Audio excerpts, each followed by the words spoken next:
Joining us now is former senior FBI profiler Mary Ellen O Toole. Thank you so much for being with us this morning. You're welcome. You know, investigators are calling Nancy a low-risk victim. She is older, she's 84, she doesn't have very good mobility.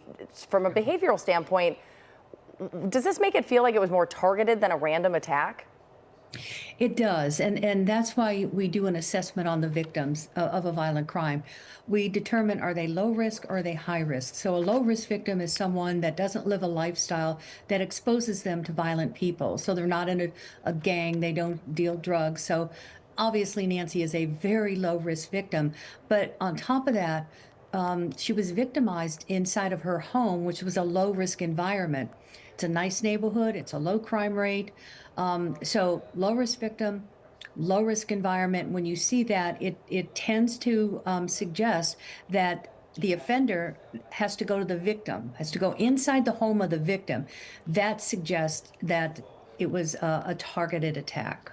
Interesting. And so we've gotten that new timeline yesterday from the Peebo County Sheriff's Office. We know her doorbell camera was disabled and her pacemaker lost connection with the phone overnight. When you see multiple digital disruptions like that, does it mean possibly that the person who did this was familiar with her? It at least familiar with the home and the setup and with technology and comfortable disarming that technology. So what that tells us, taking it a step further, when I've seen that in other cases, that requires some kind of recon of the home and of the property to know there are cameras, there are, whether or not there was forced entry or not, there had to be a way that the offender got into the house.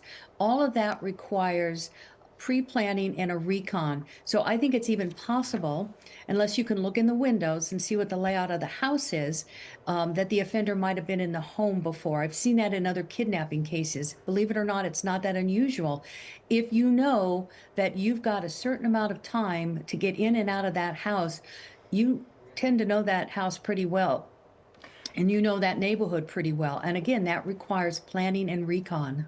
Well, along those lines, I have to ask because, you know, obviously Savannah Guthrie's brother put out a new video message last night asking for these abductors or alleged abductors to get in contact with them. There's been some conversation that in the ransom note that came out that they were not going to have any other communication. They were asking for what they were asking for. They laid out some details that they knew about, you know, particular things in the house like the floodlight and the Apple Watch and that kind of thing. How unusual is it to not have any communication and for this note to go public rather than to the family itself?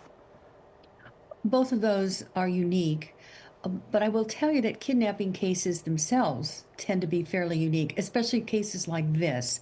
So yes, those two behaviors are unique, but I think what's really interesting with the second video that came out, that kind of changed the tenor of the case. And so with the video that came out last night, the son changed the tone, and it was a very transactional message. We'll do A, you do B. The son also went so far as to say, we're willing to do what you want us to do. We're willing to follow through, but this is what you need to do to allow us to do that. And that put the burden on the offender, if the offender is also the kidnapper, and that's what we still don't know. But if the offender is also the letter writer, then that put the responsibility on them to have future communication. And the reason that that's important, the offender, in this case, the kidnapper, put a lot of effort into this crime to plan for it and to carry it out and then to maintain Nancy someplace. So is he just going to walk away and say, yeah, no, this is really tough. I spent all this time, but I'm just going to walk away and not get anything out of it? That's not likely. And so to revive this message and say, this is what needs to happen, the ball is in your court, was really a very smart move. Okay. I know there's another deadline coming up Monday, so we'll continue to watch how things play out over the next few days. Thank you so much for being with us this morning. We really appreciate it. You're welcome. All right, stay with CBS LA and CBSLA.com as we continue to follow the latest developments in the search for Nancy Guthrie.